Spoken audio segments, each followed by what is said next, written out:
పార్వతీదేవి అడిగింది మహాభారతం అనుశాసనిక పర్వంలో, శుభ్రమైన కైలాసం ఉండగా, ఇంత ఐశ్వర్యం ఉండగా, చింతామణి గృహం ఉండగా శ్మశానంలో ఎందుకుంటున్నారని అడిగింది. అడిగితే ఆయన చెప్పాడు, పార్వతి బతికున్న నాళ్ళు అన్ని చోట్లకి వెడతారు, ఏమీ తోచట్లేదు, శ్మశానానికి వెళ్ళొద్దామని ఎవరు రారు పార్వతి.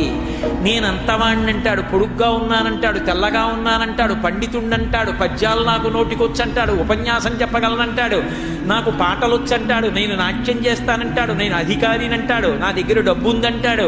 ఇన్ని ఉన్నాయనుకున్న వాడిలోంచి ఊపిరి బయటికి వెళ్ళిపోయిన తరువాత వాడిని తీసుకెళ్లి 4 కొత్త కర్రల మీద పడుకోబెట్టి చాప చుట్టి తాడు కట్టి పైన నూలుబట్ట కప్పి తీసుకొచ్చి అన్నీ తీసేసి కర్రల మీద పడుకోబెట్టి కాల్చేస్తుంటే జీవుడు లేచి నిలబడి పుర్రె పగిలిపోయిన తరువాత కన్న కొడుకు కూడా స్నానం చేసి వెళ్ళిపోతుంటే చీకటి పడిపోయాక, అయ్య బాబోయ్ చుట్టూ ఉగ్రభూతాలు, నా వాళ్ళన్న వాళ్ళు లేరు, వీళ్ళని నమ్ముకున్నాను, ఒక్కడు లేడని ఏడుస్తుంటే నేనున్నాను రా అని చెప్పడానికి నేను కూడా లేకపోతే చచ్చిన వాడు 1000 మాటలు చచ్చిపోతాడని అక్కడ ఉన్నాను పార్వతి, నా కర్మకాలక్కడలేనన్నాడు.